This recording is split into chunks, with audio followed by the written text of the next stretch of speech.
from your pain into my arms. I'll be your shelter, coming from the cold.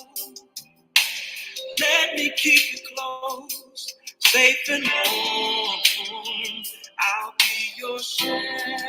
When the storms of life assault you and all the world is set against you, there's a place that you can run to. Oh, just when you feel that you can take it and you feel the heart is breaking, you should know I'll be your shelter from the storm.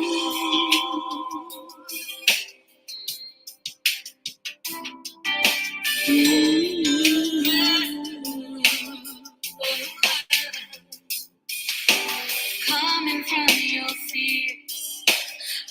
Hello, how is everyone doing? I'm trying to get this little Instagram thing set up, and I can't find anything. I don't know why it's doing this. Where I can keep you safe in my heart. I'll be your shelter. In the storms of life. All right, I think I'm gonna have to. Really? I'm glad. Where's everybody signing on from? Let me see. You feel that you can't take it, and you feel your heart is breaking. You should know I'll be your shelter from the storm. Hold on a minute, people. Hold on. Trying to find how to go live on Instagram, and it's not letting me. Try to make it on your own. Come in from the storm.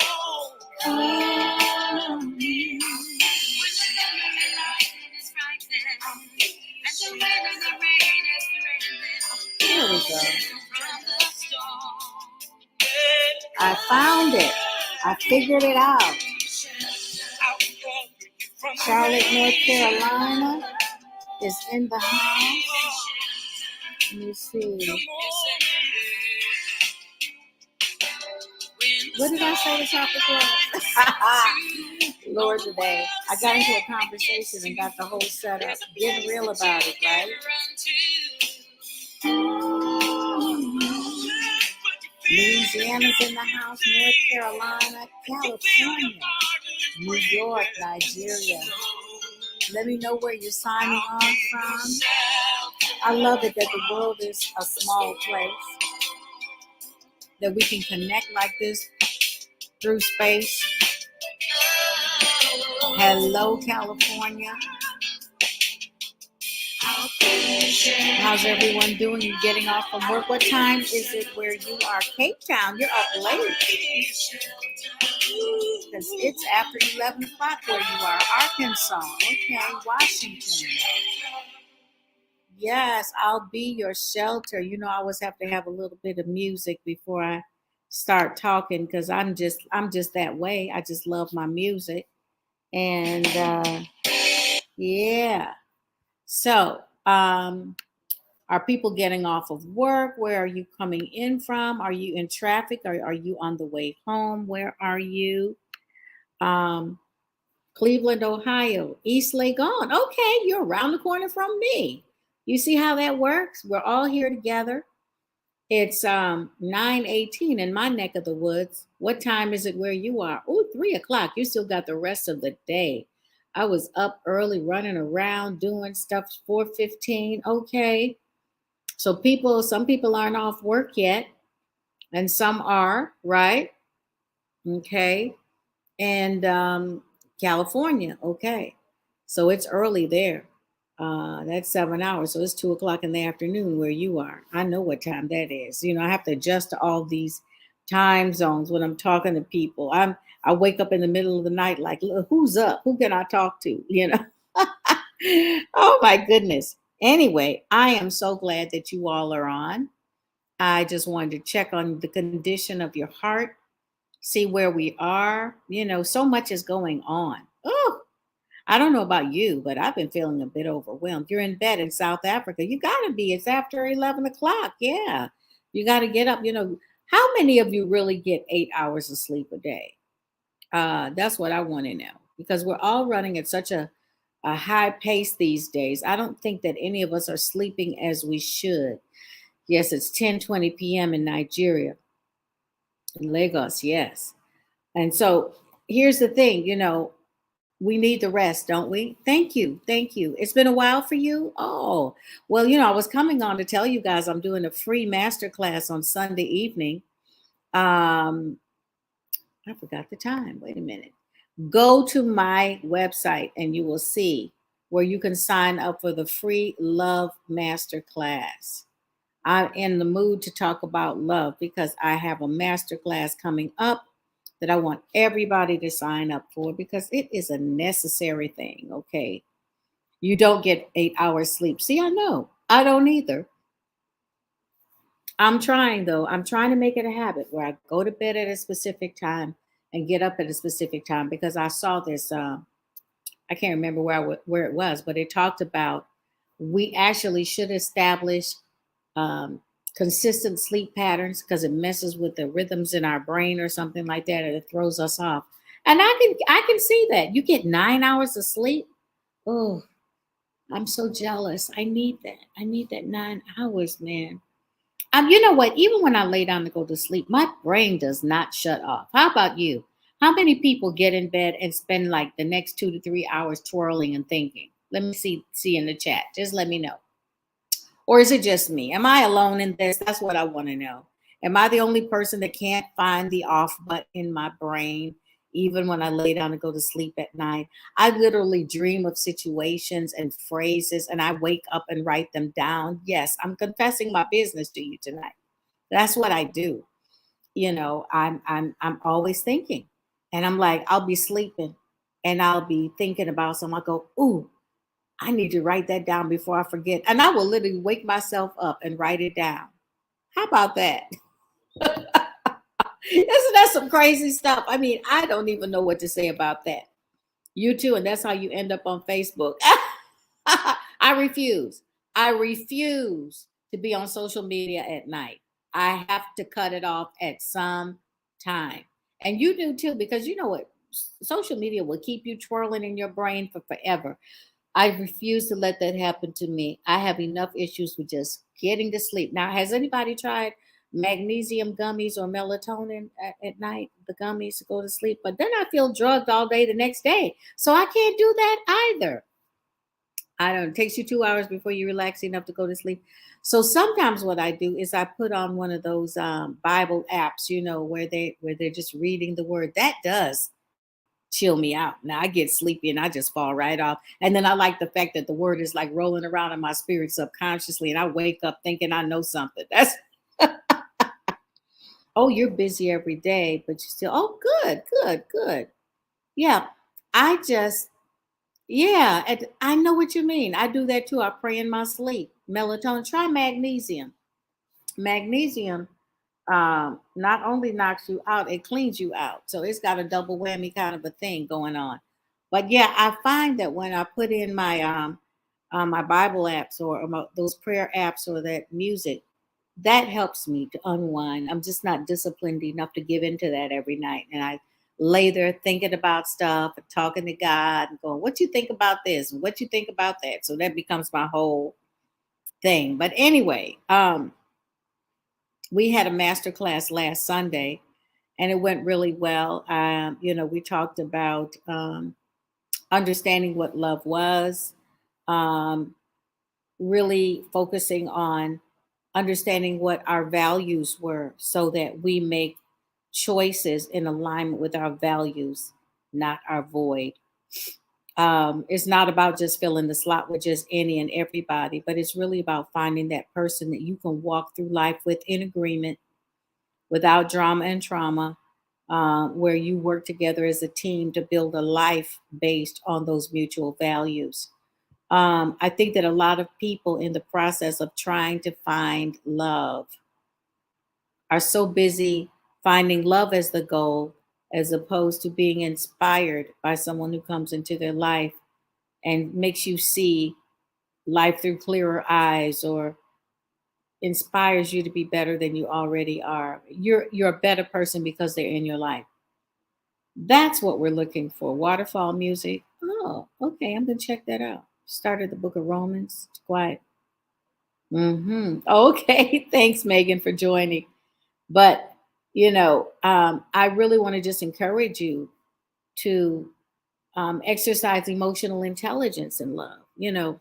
A lot of times we swing by the seat of our pants, throw our hearts up in the air, and hope somebody will catch it. And the person that's standing by is not qualified, doesn't have the right mitt or grasp to catch your heart, hold your heart, nurture your heart. And we end up very disappointed.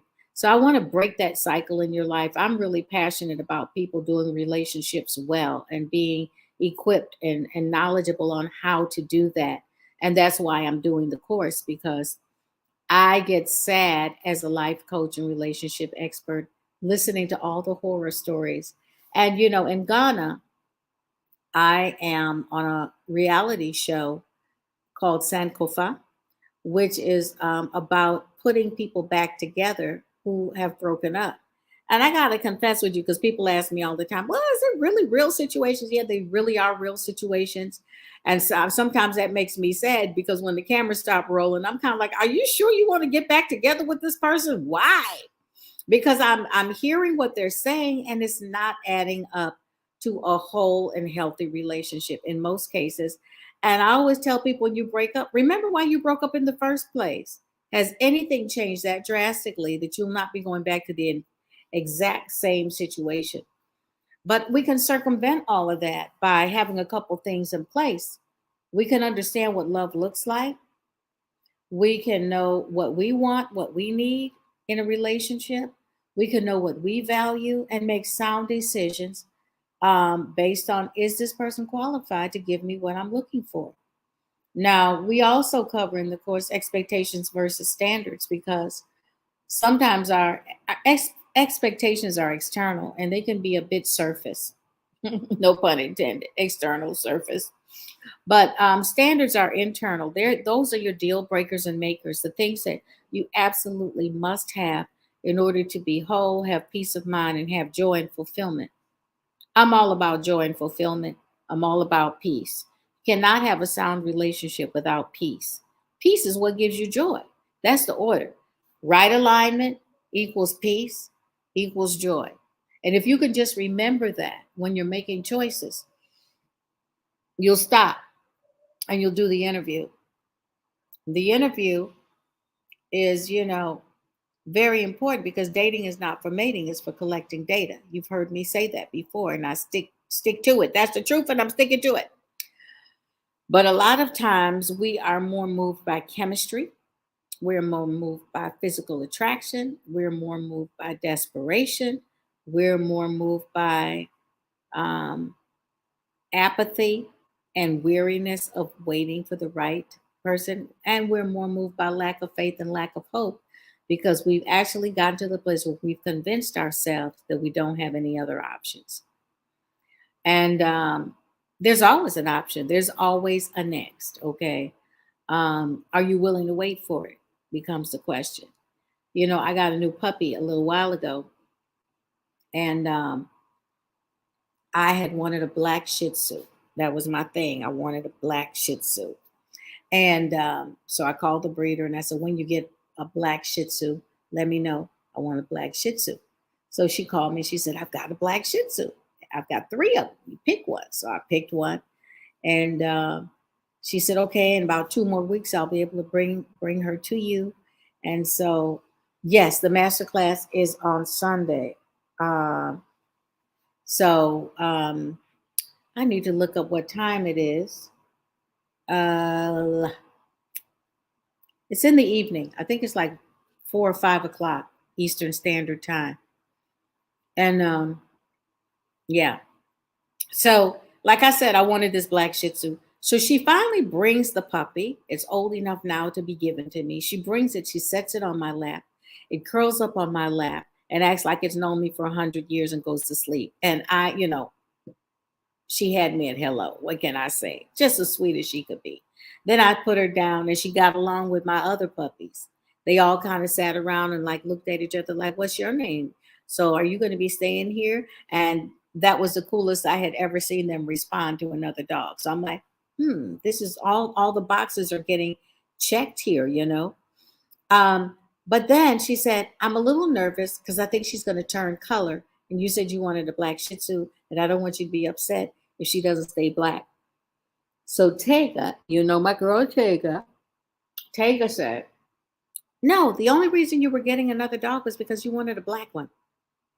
So send her back until there's a black one." Okay. What's happened? Okay. So, but I'm like, but she's so sweet and I love her. I love her already. No, wait, because the breeder said that another, she had another Shih Tzu, right? So that was black that had just been born, and in a couple weeks she'd be able to bring it. So Tega made me send the dog back with the groomer, with the breeder, until I could compare between the black dog and the dog that might change color. Well, I really didn't feel good about that. Not at all. Long and short of the story was that other little black puppy died. And I said, "Will you please bring me my dog back, the first one I had?" And I am so happy because she's the sweetest thing. And she is changing color a little, but you know what? I don't care because she checked off the other boxes that were more important to me. You know, okay, black fur. Is it really that big of a deal? My sister said I was being surface, and she was right, I was, because she has such an amazing temperament. She was such a perfect fit for the rest of the household. And so that gets back to my point about what do you value? And are your expectations really realistic, or is it magical thinking that's keeping you from having a quality relationship? If you're just insisting that he's got to be 6'4" with green eyes, I'll tell you another story. So a friend of mine said that he had someone to introduce me to. He says, "But I don't know if he's your type. I don't think he's your type physically." I said, "Well, I don't really care about that anymore. I am looking for what turns me on from within." So he says, "Okay, well, give me your list. What are the things that are important to you?" So I said, "Well, first he's got to have a relationship with God. That's essential. I mean, that's critical. That's a deal breaker right there for me." And so he said, "Okay, that check that box." And I said, "A great sense of humor." He said, "Check that box." I said, um, "He's comfortable in the skin he's in." Oh dear. "He's comfortable in the skin he's in, and he's able to celebrate what I do and recognize the calling on my life." He goes, "Check that box." So, I went through my whole list of things that were important for me. He said, "Well, all the boxes are checked." I said, "So, do you really want me to like not see this person because you think he's not my physical type?" Here's where we get stuck. Okay, let me ask this question. Do you have a type? Put it in the chat for me if you have a type. Do you have a type? Do you have a type? Are you married to the type?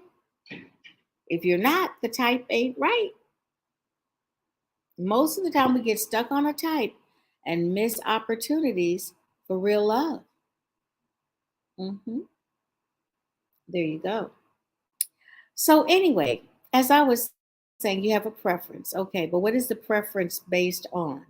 And is it something that um, you will see long term?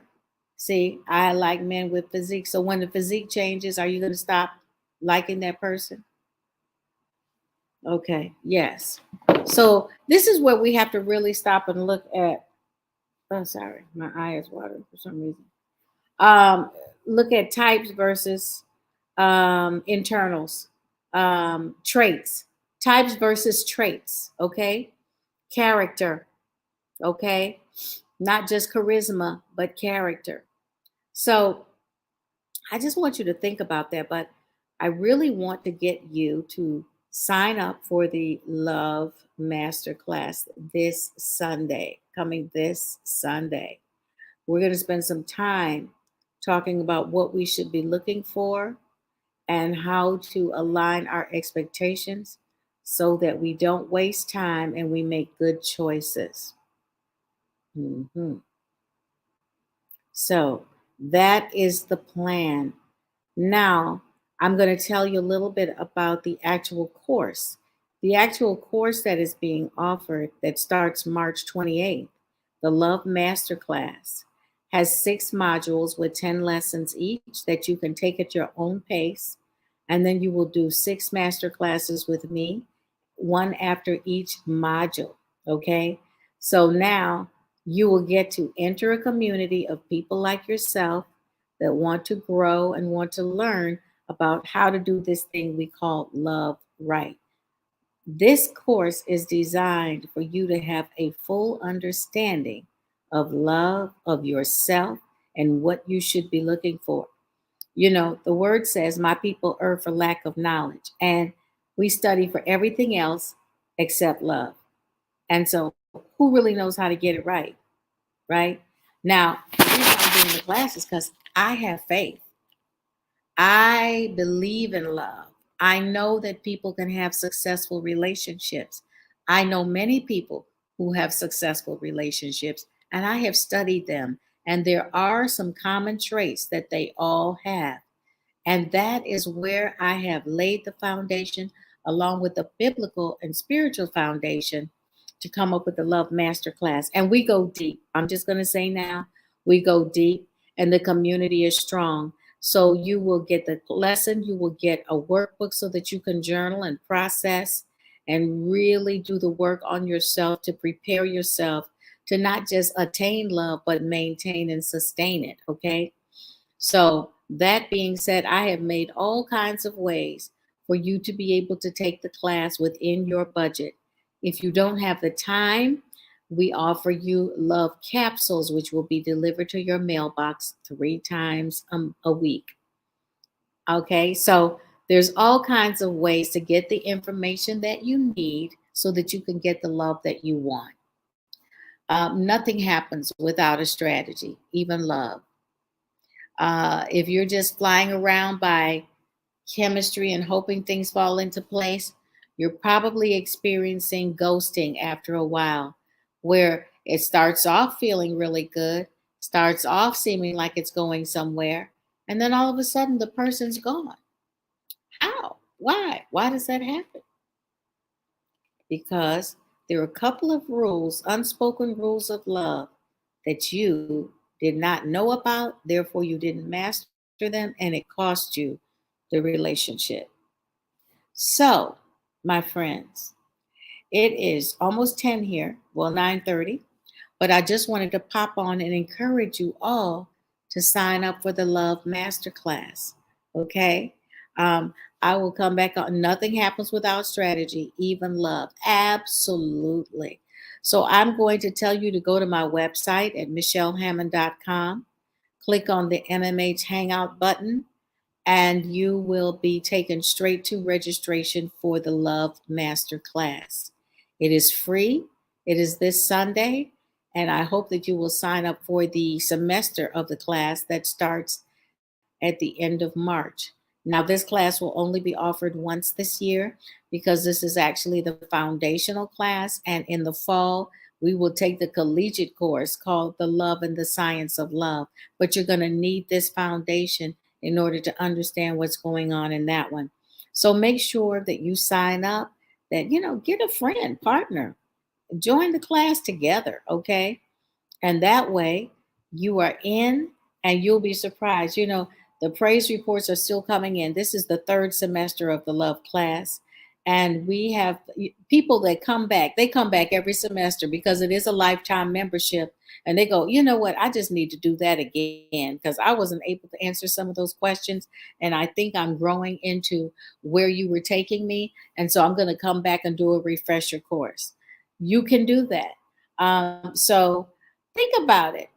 I want you to think about what cycles have you run into repeatedly in your relationships. And this doesn't just have to be about romantic love. It can be even platonic love or familial love or coworker love. I want you to tell me What cycle keeps being repeated? We're going to break that thing. We're going to break it, okay? Wide open so that you can be free to live and love to your maximum potential, experiencing peace, but ultimately experiencing joy. We all want joy. We all want love. We all want peace. And so this class is designed to help you get just that. So I'm going to sign off for tonight. But just remember, dating is not for mating, it's for collecting data. And I'm going to tell you what data you should be collecting. Oh, see, Taker just put the link in the chat so that you can sign up. Just click that link right away and sign up for the Love Masterclass free this Sunday. And after that, it is a paid course, but there are payment plans and different ways that you can take the class. You can buy just a module, you can get the whole class, you can do it alone, you can do it with the master classes. And all of them give you entree to the love community, which is very active and a very safe place for you to share and learn that you're not alone, bounce ideas off of one another, pray and support one another. The journey gets a lot easier when you're on it with someone. You know, in Africa, we have a proverb that says, to go fast, you go alone, to go far, go with others. So, exactly. So, Cynthia, we're going to work through all of that. We're going to break that cycle of meeting men that don't know what they want. Because when you know what you want, you're going to attract a different type of man. So you see, something has to shift in us before things shift around us. We're going to talk about how to make that happen. All right. So I am Michelle McKinney Hammond, relationship expert. I am passionate about helping men and women live and love to their fullest potential. I want to give you the tools to do that. And I encourage you to join the masterclass, the Love Masterclass. I will see you again soon. God bless you. Free this Sunday. What's it going to cost? Sign up and show up. That's all you got to do. All right. Take care.